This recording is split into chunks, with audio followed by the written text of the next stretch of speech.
नमस्कार। जय हिंद, जय भारत। भारतीय संस्कृति, भारतीय परंपरा, सनातन धर्म और उसके अंतर्गत आने वाले विभिन्न व्रत और उपवास, विभिन्न त्योहार, विभिन्न उत्सव और उसी में ही एक विशेष महत्व का व्रत एकादशी व्रत कहलाता है।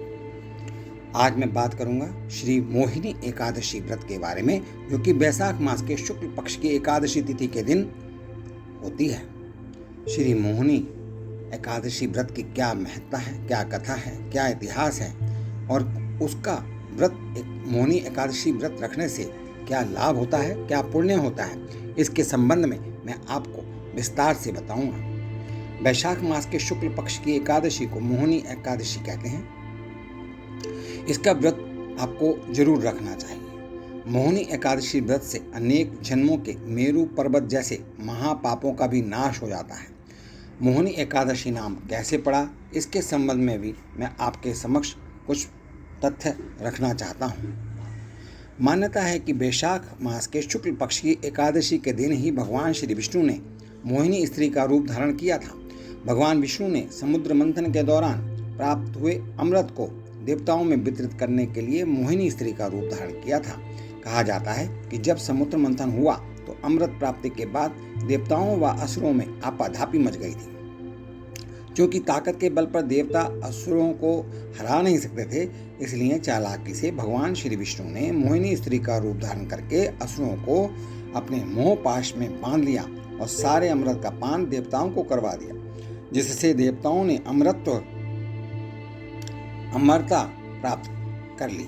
वैशाख मास के शुक्ल पक्षी एकादशी के दिन चूंकि यह सारा घटनाक्रम हुआ था, इस कारण इस एकादशी को मोहिनी एकादशी कहा गया। इस प्रकार से कथा आपको अच्छी लगी हो तो आप मेरे इस चैनल को सब्सक्राइब कीजिए। तत्पश्चात स्कंद पुराण के अनुसार वैशाख मास के शुक्ल पक्ष में अंतिम 3 दिन त्रयोदशी से लेकर पूर्णिमा तक की तिथियां बड़ी ही पवित्र और शुभकारक हैं। इनका नाम पुष्करिणी है। ये सब पापों का क्षय करने वाली हैं। जो व्यक्ति संपूर्ण वैशाख मास में ब्रह्म मुहूर्त में पुण्य स्नान, व्रत, नियम आदि करने में असमर्थ हो, वह यदि इन 3 तिथियों में भी उसे करे तो वैशाख मास का पूरा फल पा लेता है। यहाँ मैं फिर से रिपीट करता हूँ। स्कंद पुराण के अनुसार वैशाख मास के शुक्ल पक्ष में अंतिम 3 दिन त्रयोदशी से लेकर पूर्णिमा तक की तिथियां बड़ी ही पवित्र और शुभकारक हैं और इसका नाम पुष्करिणी कहा जाता है। यह सब पापों का क्षय करने वाली है। जो व्यक्ति संपूर्ण वैशाख मास में ब्रह्म मुहूर्त में पुण्य स्नान, व्रत, नियम आदि करने में असमर्थ हो, वह यदि इन 3 तिथियों में भी उसे करे तो वैशाख मास का पूर्ण फल पा सकता है। वैशाख मास में लौकिक कामनाओं का नियमन करने पर मनुष्य निश्चय ही भगवान विष्णु का सायुज्य प्राप्त कर लेता है। जो मनुष्य वैशाख मास में शुक्ल पक्ष के अंतिम 3 दिन गीता का पाठ करता है, उसे प्रतिदिन अश्वमेघ यज्ञ का फल मिलता है। जो इन 3 दिनों में श्री विष्णु सहस्त्र नाम का पाठ करता है, उसके पुण्य फल का वर्णन करने में तो इस भूलोक व स्वर्गलोक में कौन समर्थ है, अर्थात वह महापुण्यवान हो जाता है। अभी एकादशी की व्रत कथा। एकादशी व्रत कथा के अंतर्गत युधिष्ठिर ने पूछा, जनार्दन, वैशाख मास के शुक्ल पक्ष में किस नाम की एकादशी होती है? इसका क्या फल होता है? उसके लिए कौन सी विधि है? भगवान श्री कृष्ण बोले, धर्मराज, पूर्व काल में परम बुद्धिमान श्री रामचंद्र जी ने महर्षि वशिष्ठ जी से यही बात पूछी थी जो आज तुम मुझसे पूछ रहे हो। श्री राम ने कहा, भगवान, जो समस्त पापों का क्षय तथा सब प्रकार के दुखों का निवारण करने वाला व्रतों में उत्तम व्रत हो, उसे मैं सुनना चाहता हूँ। वशिष्ठ जी बोले, श्री राम, तुमने बहुत उत्तम बात पूछी है। मनुष्य तुम्हारा नाम लेने से ही सब पापों से शुद्ध हो जाता है। तथापि लोगों के हित की इच्छा से मैं पवित्रों में पवित्र उत्तम व्रत का वर्णन करूंगा। वैशाख मास के शुक्ल पक्ष में जो एकादशी तिथि होती है, उसका नाम मोहिनी है। वह सब पापों को हरने वाली और उत्तम है। उसके व्रत के प्रभाव से मनुष्य मोहजाल तथा पातक समूह से छुटकारा पा जाते हैं। सरस्वती नदी के रमणीय तट पर भद्रावती नाम की सुंदर नगरी है। वहाँ धृतिमान नामक राजा, जो चंद्रवंश में उत्पन्न और सत्य प्रतिज्ञ थे, राज्य करते थे। उसी नगर में एक वैश्य रहता था जो धन धारणे से परिपूर्ण और समृद्धशाली था। उसका नाम था धनपाल। वह सदा पुण्य कर्म में ही लगा रहता था। दूसरों के लिए प्याऊ, कुआं, मठ, बगीचा, अस्पताल, पोखरा और घर बनवाया करता था। भगवान विष्णु की भक्ति में उसका हार्दिक अनुराग था। वह सदा शांत रहता था।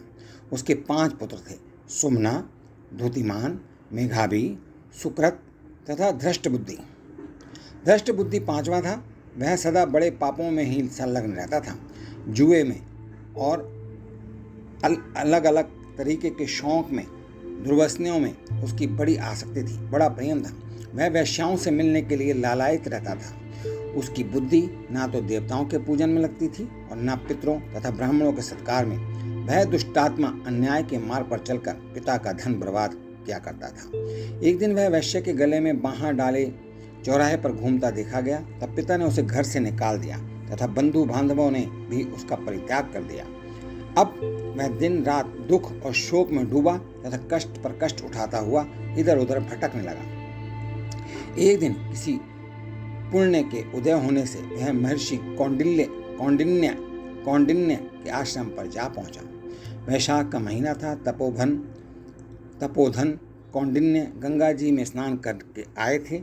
कौंडिन्य मुनि के कपड़ों से किसी कारणवश पानी के छींटे धृष्ट बुद्धि के ऊपर गिर गए और उसकी बुद्धि पलट गई।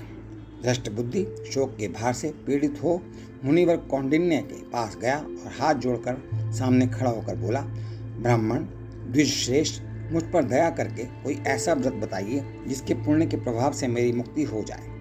श्री कौंडिन्य बोले, वैशाख के शुक्ल पक्ष की एकादशी के दिन, एकादशी तिथि में मोहिनी नाम से प्रसिद्ध एकादशी का व्रत करो।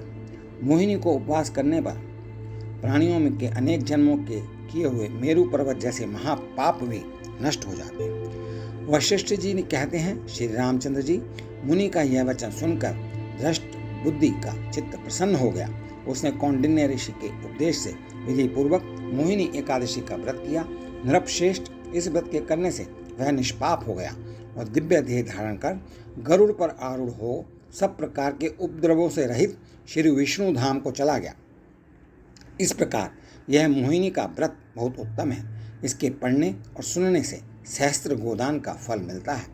जो व्यक्ति वैशाख शुक्ल पक्ष के अंतिम 3 दिन में भागवत शास्त्र का श्रवण करता है, वह जल में कमल के पत्तों की भांति सभी पापों में लिप्त नहीं होता। इन अंतिम 3 दिनों में शास्त्र पठन व पुण्य कर्मों से कितने ही मनुष्यों ने देवत्व प्राप्त कर लिया और कितने ही सिद्ध हो गए।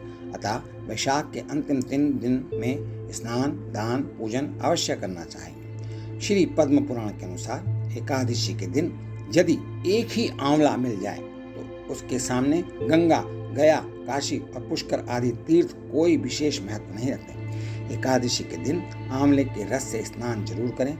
नहाने की पानी की बाल्टी में कुछ बूंदे आंवले के रस की मिला दें एवं प्रभु श्री हरि विष्णु को आंवला समर्पित करें।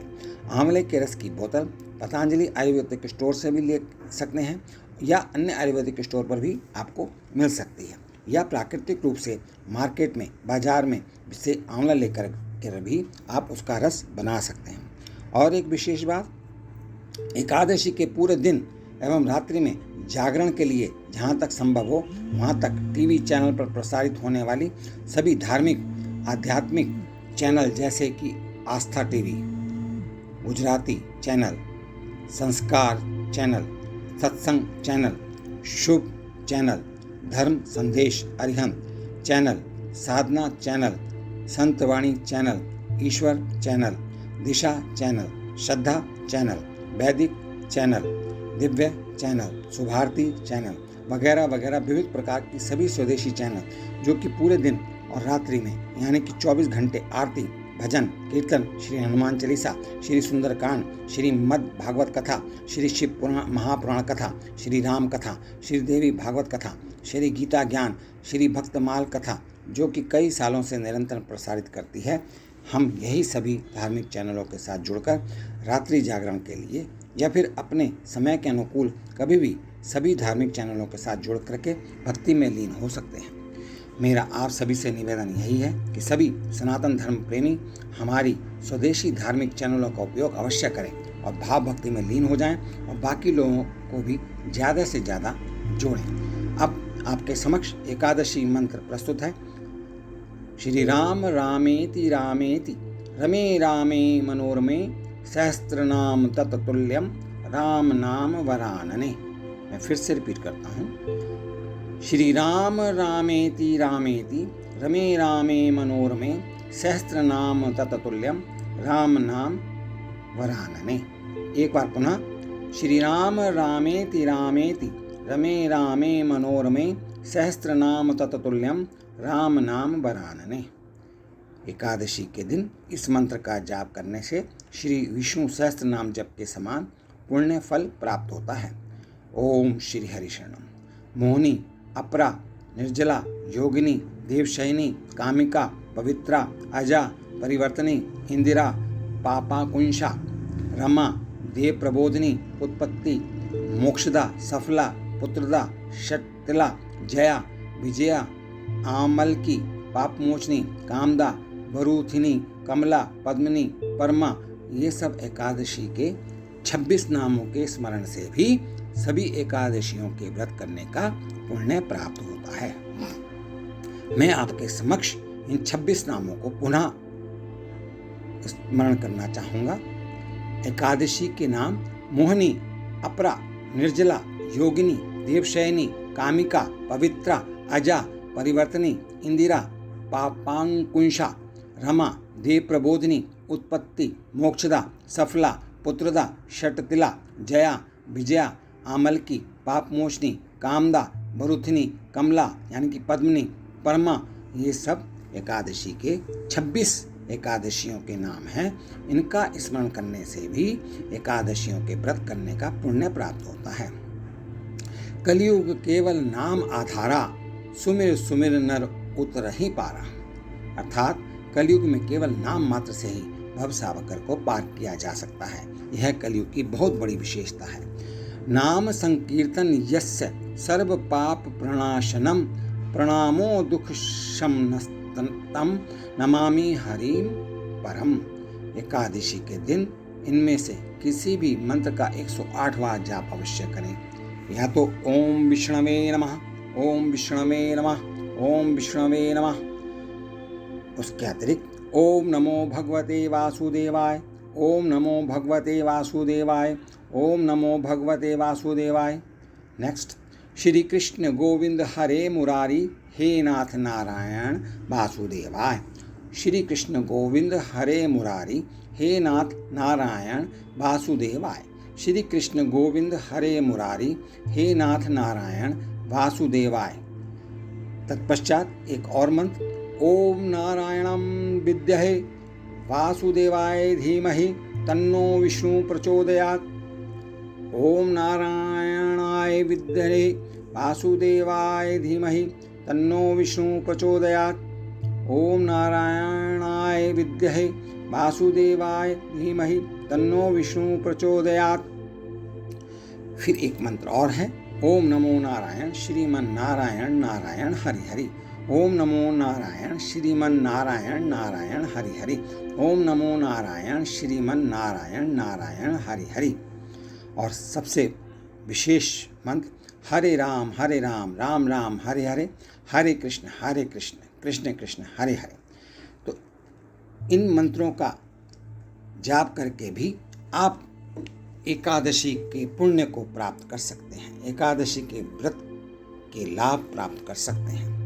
और इस प्रकार से जो मोहिनी एकादशी का महत्व, कथा और पुण्य मैंने आपके समक्ष रखा, इसके साथ ही मैं आपको समय समय पर आगे आने वाली एकादशी और आगे आने वाली सनातन धर्म की विभिन्न परंपराओं से अवगत कराता रहूँगा।